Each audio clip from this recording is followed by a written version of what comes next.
Let's also move on to what Poilievre is saying right now regarding pipelines. I think this is a winning plank for him. He was on about this in the last election, of course. I mean, Mark Carney, talk about buyer's remorse. This was supposed to be a new age Captain Canuck.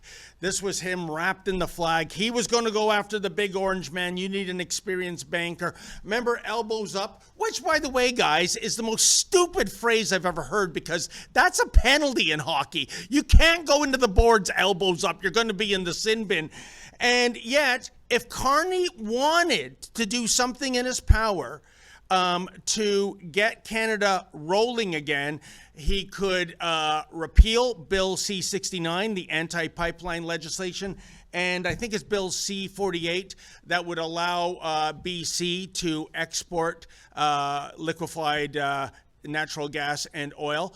But let's see in Poilievre's own words what he has to say here, and I'd like to hear your reaction. Let's start with the chicken and egg problem. So this is, the opponents of pipelines are using this very cleverly.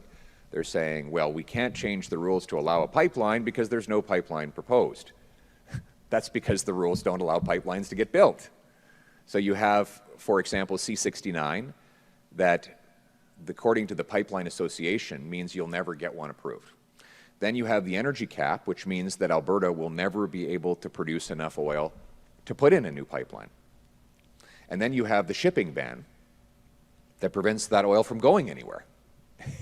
And then, you know, the NDP and Liberals say, well, nobody wants to build a pipeline, so we can't approve one. Well, of course, nobody wants to build anything in Canada because the law makes it impossible. So that's why the Canadian Sovereignty Act will legalize building pipelines, producing energy, and putting it on ships. And when you do that, you will have pipeline construction like you do all around the world. I'm just looking at these incredible projects that have been done in other countries around the world.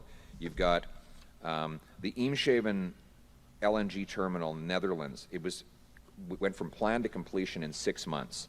The gas grid LNG terminal in Finland, agreement signed in May of 2022, started construction in August of 2022. That's 2 months later.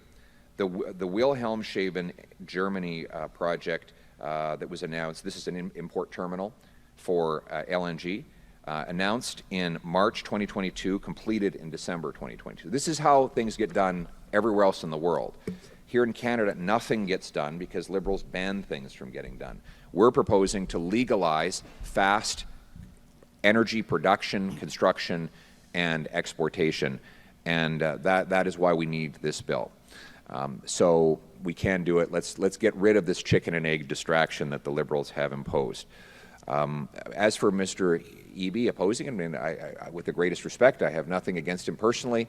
I think he's a nice guy, but one man can't block a project. British Columbians want a pipeline, Albertans want a pipeline, Canadians want a pipeline. We can't wait till everybody's on side. I mean, there's some people out there who don't think Elvis is dead. We can't get everybody to agree on any basic fact, even the basic fact that we need a pipeline. So you're going to need national leadership, and yeah, that means that some people are going to protest, maybe chain themselves to a tree, but we have to push through that if we're ever going to get anything done. What? Elvis is dead? I thought, according to the Weekly World News back in the day, he was working at a Burger King drive-thru in Kalamazoo, Michigan. But anyway, let's get serious. Viva, I want to go back to April. I went to a presser Pierre Poilievre had in St. John, New Brunswick. It was actually situated at the port of St. John, this humongous port there. And he talked about how if Energy East had been greenlit and built, this was the final destination for that oil. So it was a win-win-win situation. The first win, a Canadian pipeline made with Canadian materials. The second win, 1.2 million barrels of oil coming into the Port of St. John every day, okay, for export. And the third win, where was that oil going to be exported to? Not the USA, nope, to Europe. Remember, we're all supposed to be looking for new markets. What is it about this Liberal government that has this fetish about being so anti-pipeline when the benefits are enormous? we know what their issue is. They have always been ones to punish, by way of energy policy, the Alberta, while stealing their resources to redistribute among the other provinces. What drives me nuts about listening to this now is it sounds like a more polite Canadian version of drill baby drill. Where the heck was it during the election? And I'm going to harp on this because I took a lot of flack for making constructive criticism throughout the election. These were election issues, energy independence, especially for Alberta. But it's only after the election now that Pierre is finding his Canadian version of Trump-ish policies, which were logical policies to begin with: secure the border, kick out illegal aliens, tighten up on the fentanyl, and become energy independent. It's good policy. It's always been good policy. Where the heck was the lapse during the election? Viva, with all due respect, I'll challenge you on the pipeline point. I covered so many rallies, so many pressers during the election campaign, and I thought Mr. Poilievre was very loud and clear where he stood on pipelines, with avoiding the phrase drill baby drill, because you can't use that kind of language in Canada. But he was a true champion for the oil sands, I think. No, I'll just push back a bit on that. I know that he said certain things, and that was the report that I got. No, Viva, he said this here and he said this there. On election, you got to get everywhere and say it and put it on blast, not just nationally, but internationally. And these are policies that ought to have been known, put on blast, and make their way past the soft censorship of centralized media that the CBC is not going to put these things on blast and not to find ways of getting around that. But no, it was definitely not vocal enough, even on the things he did say. But the past is the past. It's good policy. Everybody knew it was good policy, and it would be good for Alberta. Okay. Wyatt, what about yourself? I think the tragedy of Canada the past decade has been we literally have trillions of dollars of mineral wealth trapped underground that we cannot, or actually will not, bring to market. I can't think of any other resource-rich jurisdiction in the entire world that operates by this standard, and it seems to be for the sake of wokeism. It's about our carbon footprint and saving the planet and climate change. Am I right about this? Well, the problem with Canada is that despite being the second largest country on the planet by landmass, we're an extremely urban country.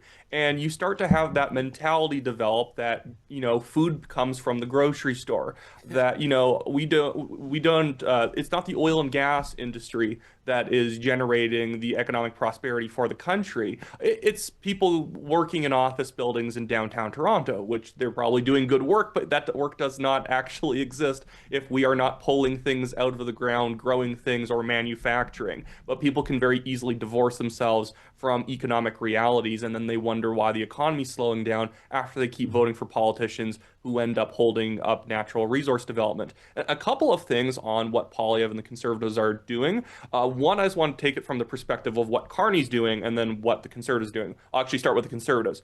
There is a rumor going around insider circles right now that in the fall, despite what Carney has been doing with flip-flopping with pipelines, they are at least going to try and push one through. Whether they just do it by word and they don't end up getting started on 3 years, they at least want to rhetorically look like they're not against pipelines. And so what Poilievre and the Conservatives are doing is trying to preempt them, say, no, don't just build a pipeline. Build 2 pipelines, get rid of C-48, get rid of C-69, and clear the way so that we can have full energy independence, basically upping the ante to show that if the Liberals pretend that they're in favor of a pipeline, this is the actual standard of what being in favor of pipelines and oil and gas development is, and this is where they're probably going to come in at. But what Carney's been doing, and it's extremely cynical, is he has been outsourcing saying no. He doesn't actually want to say no to a pipeline. He'll just keep saying yes. Even David Eby, even Wab Kinew reminds me so much of who was that governor of Louisiana in the 30s. I feel like you would know based on how you're dressed, David. How dare you? Yeah, no, it's good. He's a At least character, he's dressed. The guy they would call the guy they called the Kingfish governor. I always think of Wab Kinew as Chief Salmon now. But the thing is that These guys all outsource saying no. They say, of course I'm in favor of a pipeline, but if an indigenous band says no, I guess we can't do it. Or if a premier says no, or if I run a focus group and anyone sneezes, I can't do it. They'll always say yes, but they'll just say, oh, but these people are saying no, and so I can't do it, even though there's nothing in law requiring you to listen to people trying to hold up energy projects. No, why? You know what? That is a brilliant point. It's kind of like the philosophy a bartender will use with a drunk that's surly, and he's got to cut him off because he doesn't want to lose his liquor license if things go sideways. And it's along the lines of, look, if it was up to me, I'd keep pouring you drinks all night long. But I think there's a liquor inspector in the room, so you don't want me to go out of business. So you make somebody else the heavy, is what I'm saying.